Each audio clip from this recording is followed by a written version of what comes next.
اس کے ساتھ ٹکرا جائیں گے، اگر اس نے ہماری سالمیت کو چیلنج کیا تو ہم اس کو یہ نقصان پہنچائیں گے، ہم اپنا بدلہ لیں گے، ہمارے معصوم لوگوں کو مار دیا گیا، ہم اسے نہیں چھوڑیں گے۔ کچھ بھی کوئی ایک لفظ نواز شریف کے منہ سے نہیں نکلا۔ تو اب یہ کہنا کہ آپریشن نواز شریف کی زیر نگرانی ڈیزائن ہوا ہے اور نواز شریف نے ملک کو بچا لیا ہے، یہ صرف میرے نزدیک ایک لطیفہ ہے، اس سے بڑھ کے اور کچھ نہیں ہے۔ مطلب کہ بات کرتے ہوئے بندے کو تھوڑا سا سوچ سمجھ کے بات کرنی چاہیے کہ کون سی بات کرنی ہے اور کون سی نہیں کرنی۔ ایسے بس منہ اٹھا کے اپنے لیڈر کو ڈیفینڈ کرنے کی کوشش کے چکروں میں آپ عوام کو اب لطیفے سنانے شروع کر دیں تو عوام بیوقوف نہیں ہیں، وہ ساری بات سمجھتے ہیں۔ پاکستان تحریک انصاف والے بارہا دفعہ یہ کہہ چکے تھے کہ جناب ہمیں پتہ ہے کہ آپ کا مودی کے ساتھ کتنا تعلق ہے، ہمیں پتہ ہے کہ آپ کا اس کے ساتھ کتنا یارانہ ہے، ہمیں پتہ ہے کہ آپ کے ہندوستان میں کتنے بزنس ہیں، ہمیں پتہ ہے کہ آپ اس کے خلاف کوئی بات نہیں کریں گے۔ تو آپ نے تو یہ بات سچ ثابت کر دی۔ آج تک چلے میں کہتا ہوں کہ یہ عظمی بخاری نے تو کہہ دیا، کیا نواز شریف کے منہ سے آج بھی یا آج تک کوئی لفظ نریندر مودی کے خلاف نکلا؟ نہیں نکلا۔ مریم نواز کے منہ سے کوئی لفظ نکلا؟ نہیں نکلا۔ تو لطیفہ ہی سنایا آپ نے ویسے۔ اچھا جی، پاکستان کی فضائیہ نے جو بھارتی طیارے گرائے ہیں وہ کہاں کہاں پر گرے ہیں، اس حوالے سے تفصیلات سامنے آ گئی ہیں۔ خیر اس کو ڈان نیوز نے رپورٹ کیا، میں اس ڈان نیوز کے حوالے سے آپ کے سامنے رکھوں گا۔ پاک فضائیہ کی جوابی کارروائی میں بھارتی فضائیہ کے لڑاکا طیارے مختلف علاقوں میں گرے۔ سیکیورٹی ذرائع کے مطابق تباہ ہونے والے بھارتی فضائیہ کے طیاروں کے پائلٹس زخمی یا لاپتہ بھی ہوئے۔ ایک بھارتی طیارہ اننت ناگ کے علاقے میں گر کر تباہ ہوا، پائلٹ کی ہلاکت کا خدشہ ظاہر کیا گیا ہے۔ سیکیورٹی ذرائع نے بتایا کہ تباہ شدہ بھارتی طیارے کی ایجیکشن سیٹ مقبوضہ کشمیر کے ضلع اننت ناگ کے کسی علاقے میں پڑی ہے۔ ذرائع کا کہنا ہے کہ دوسرا بھارتی طیارہ پلوامہ کے علاقے میں گر کر تباہ ہوا اور اس بھارتی طیارے کے پائلٹس شدید زخمی حالت میں سری نگر اسپتال منتقل کیے گئے۔ ذرائع کے مطابق بھارت کا ایک اور لڑاکا ضلع رام کے علاقے میں گر کر تباہ ہوا۔ رام بن میں تباہ بھارتی طیارے کا زخمی پائلٹ فلائنگ آفیسر آرمی اسپتال ادھم پور منتقل کیا گیا۔ سیکیورٹی ذرائع نے بتایا کہ بھارتی فضائیہ کا ایک اور طیارہ تحصیل اخنور کے کھیتوں میں گرا اور اخنور میں تباہ طیارے کے ایجیکٹ کرنے والے دونوں پائلٹس زخمی ہوئے، جنہیں اخنور کے فوجی ہسپتال منتقل کیا گیا۔ سیکیورٹی ذرائع کا کہنا تھا کہ بھارتی فضائیہ کا ایک اور طیارہ بٹھنڈا کے علاقے میں بھی تباہ ہوا۔ تو یہ جو ڈان نیوز کے حوالے سے خبر تھی وہ میں نے آپ کے سامنے رکھ دی ہے۔ اچھا جی، اس کے علاوہ بیرسٹر گوہر علی خان صاحب نے کہا کہ پاک فوج کے حق میں تحریک انصاف سب سے آگے تھی، پاک فوج کے حق میں ریلی نکالی، اگر بھارت کے ساتھ سیز فائر ہو گیا ہے تو آپس میں بھی سیز فائر ہونا چاہیے۔ اچھا، بیرسٹر گوہر علی خان صاحب کو میں ہمیشہ اپریشیٹ کرتا ہوں کیونکہ وہ ہمیشہ اچھی اور سلجھی ہوئی بات کرتے ہیں۔ اکثر میں نے دیکھا کہ وہ عقل اور دانش پہ مبنی بات کرتے ہیں، وہ بیوقوفی پہ مبنی بات نہیں کرتے۔ تو میں بھی اب یہ سمجھتا ہوں کہ اللہ کا شکر ادا کرنا چاہیے کہ ہم نے ہندوستان کے خلاف یہ جو ایک معرکہ تھا وہ ہم نے سر کر لیا اور جیت لیا۔ اب ہمیں جس طرح سے اب پوری پاکستانی قوم متحد ہو گئی، پورے سیاستدان متحد ہو گئے، آپس کے جو بھی سیاسی اختلافات تھے اس کو دور کر دیا، پاکستان تحریک انصاف کے جتنے بھی سوشل میڈیا کے لوگ تھے انہوں نے فوج کو پورے طریقے سے ڈیفینڈ کیا اور پراپر طریقے سے سپورٹ کیا۔ تو میں سمجھتا ہوں کہ اب بیرسٹر گوہر علی خان صاحب چیف آف آرمی اسٹاف کی تعریف بھی کر رہے ہیں، پاک فوج کے ساتھ بھی کھڑے ہیں، اس کے اوپر تنقید بھی نہیں کر رہے، ان کے حق میں ریلیاں بھی نکالی جا رہی ہیں۔ تو ان کا یہ میسج صحیح ہے، اپنے اختلافات کو چھوڑ دیں۔ یہ سب سے بڑی جو بات ہے وہ یہ ہے کہ سیاست میں مداخلت چھوڑ دیں۔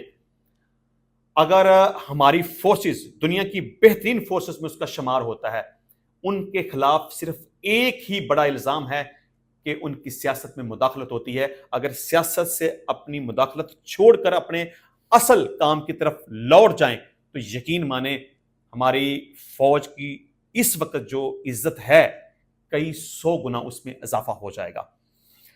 اچھا جی، اس کے علاوہ پاکستان تحریک انصاف کے جنید اکبر نے چیئرمین پبلک اکاؤنٹس کمیٹی کے عہدے سے استعفیٰ دے دیا ہے۔ جنید اکبر نے استعفیٰ بیرسٹر گوہر کے حوالے بھی کر دیا ہے۔ اس حوالے سے عمران خان صاحب نے علیمہ خان صاحبہ کے ذریعے سے یہ پیغام جنید اکبر صاحب کو بھیجا تھا کہ آپ کے پاس چونکہ آلریڈی ایک عہدہ موجود ہے، مطلب کہ KPK کے وہ صدر ہیں، تو لہٰذا آپ یہ پبلک اکاؤنٹ کمیٹی کا جس کے آپ چیئرمین ہیں اس کو آپ ریزائن کر دیں۔ تو جنید اکبر صاحب نے کہا کہ مجھے 2 دن کا ٹائم دیں تو میں پھر ریزائن کر دوں گا۔ تو بعد میں انہوں نے کہا کہ عمران خان صاحب سے ملاقات کرنے کے بعد میں اسے ڈیسائیڈ کروں گا۔ تو بہرحال عمران خان صاحب سے ان کی ملاقات ہو گئی، تو ملاقات ہو جانے کے بعد انہوں نے اپنے عہدے سے ریزائن کر دیا ہے۔ اچھا جی، اسحاق ڈار نے کہا ہے کہ مذاکرات میں آبی تنازع حل نہ ہوا تو پاک بھارت جنگ بندی خطرے میں پڑ سکتی ہے۔ بالکل 100% بات ہے، کیونکہ سندھ طاس معاہدہ ہندوستان ختم نہیں کر سکتا۔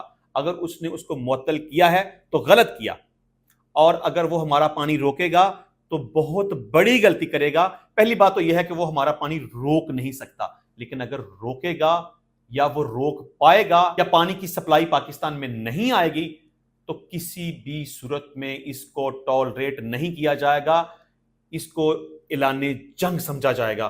اس حوالے سے امریکی نشریاتی ادارے CNN کو انٹرویو میں اسحاق ڈار نے کہا کہ اگر پانی کا مسئلہ حل نہ ہوا تو یہ جنگی اقدام کے مترادف ہوگا۔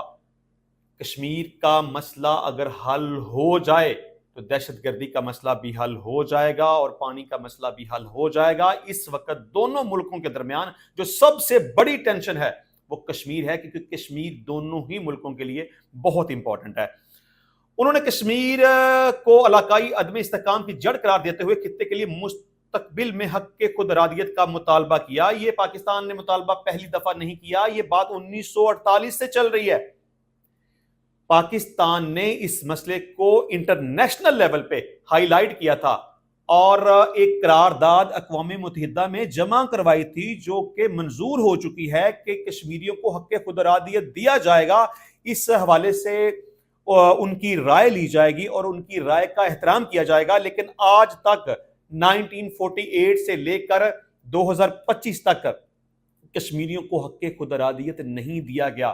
لیکن جہاں تک مجھے صورتحال کی سمجھ آ رہی ہے کہ انہیں شاید کبھی بھی حق خود ارادیت نہ دیا جائے، لیکن 1947 سے لے کے آج تک پاکستان اور ہندوستان جنگ کی حالت میں ہے۔ ڈیلی بیسس کے اوپر ہم حالت جنگ میں ہیں۔ جب تک کشمیر کے مسئلے کو حل نہ کیا گیا اس وقت تک یہ لڑائی ختم نہیں ہو سکتی۔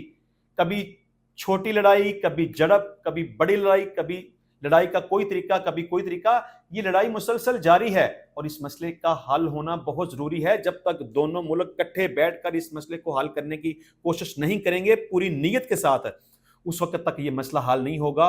اور اگر یہ مسئلہ حل ہو گیا، اور اللہ کرے کہ یہ مسئلہ حل ہو جائے، تو دونوں ملکوں کے درمیان جو ایشوز ہیں، جو لڑائی جھگڑا ہے، جو جنگیں ہیں، جو دہشت گردی کے معاملات ہوتے ہیں، وہ بالکل ختم ہو جائیں گے۔ اسحاق ڈار نے کہا کہ گزشتہ ہفتے جاری لڑائی کے دوران کشیدگی میں اضافے کے باوجود پاکستان نے بھارت پر جوہری ہتھیاروں کے استعمال پر غور نہیں کیا۔ اچھا، پاکستان کے اوپر یہ الزام لگایا جا رہا تھا کہ پاکستان شاید ایٹم بم کی تیاری کر رہا ہے۔ غلط بات ہے، جھوٹ بات ہے۔ کیا ضرورت پڑی ہے؟ جب ہم نے ان کے اوپر اٹیک کر کے ان کو ذلیل کر کے رکھ دیا، پاکستان یہ جنگ جیت گیا، تو پھر ہمیں ایٹم بم کے بارے میں بات کرنے کی یا اسے چلانے کی کیا ضرورت ہے؟ یہ پاکستان کے اوپر صرف الزام لگایا گیا ہے۔ بھارت اور پاکستان کے درمیان ہفتہ کو جنگ بندی معاہدے کے بعد اپنے پہلے انٹرویو میں اسحاق ڈار نے کہا کہ 7 مئی کے بھارتی حملے کے بعد پاکستان کے پاس اپنی دفاع میں جوابی کارروائی کے علاوہ کوئی اور چارہ نہیں تھا۔ اسحاق ڈار نے بتایا کہ بھارت اور پاکستان کے حکام کے درمیان کوئی براہ راست رابطہ نہیں ہوا، جو بھارت کے director general of military operations کے اس سابقہ دعوے کی تردید ہے جس میں کہا گیا تھا کہ مذاکرات کے دوران انہیں پاکستان میں اپنے ہم منصب کا پیغام موصول ہوا تھا۔ اچھا، یہ بات تو قرین قیاس ہو ہی نہیں سکتی۔ جب ہم غالب تھے، ہم نے اٹیک کیا، ہم نے آپریشن لانچ کیا، ہم ہندوستان کو نقصان پہنچا رہے تھے، ہم نے ان کا ڈیفنس سسٹم اڑا دیا جس کی مالیت $1.5 بلین ہے، ہم نے ان کے طیارے اڑا دیے، ہم نے ان کی ایئر بیسز کے اوپر اٹیک کیا، ہم نے ہندوستان کو گھٹنے ٹیکنے پر مجبور کر دیا، تو پھر یہ کیسے ممکن ہو سکتا ہے کہ پاکستان کی فورسز ہندوستان کی فوج کو کہیں کہ جی سیز فائر کر لیں؟ غلط بات ہے اور جھوٹ پر مبنی بات ہے۔ جب ہندوستان کو یہ بات سمجھ لگی نا کہ اب ہمارے پاؤں لڑکھڑا گئے ہیں، تو وہ بھاگے پھر امریکہ کے پاس اور دوسرے ممالک کے پاس سیز فائر کرنے کے لیے۔ سیز فائر کروانے میں ہمارا کوئی کردار نہیں ہے، ہم نے اس کو ویلکم کہا ہے۔ بس بقایا ہم نے کسی کو ریکویسٹ نہیں کی. یہ جو بار بار کہا جاتا ہے نا ہندوستان کی طرف سے یا مودی کہتا ہے کہ جی پاکستان کی فورسز نہیں ہے, بالکل نہیں, ایسا ہو ہی نہیں سکتا. اچھا جی, اس کے برعکس اسحاق ڈار کا کہنا تھا کہ امریکہ کے وزیر خارجہ مارکو روبیو نے یہ پیغام پہنچایا کہ بھارت لڑائی روکنے کے لیے تیار ہے. ٹھیک ہے, انہوں نے کہا کہ پاکستان ایک ایسے راستے کے قیام کی امید رکھتا ہے جو طویل مدتی امن و سلامتی کو یقینی بنانے اور دونوں فریقین کے لیے باوقار ہو. انشاءاللہ ملتے ہیں نیکسٹ ٹائم نئی ویڈیو میں نئے ٹاپک کے ساتھ, تب تک کے لیے اجازت دیجیے, اللہ حافظ.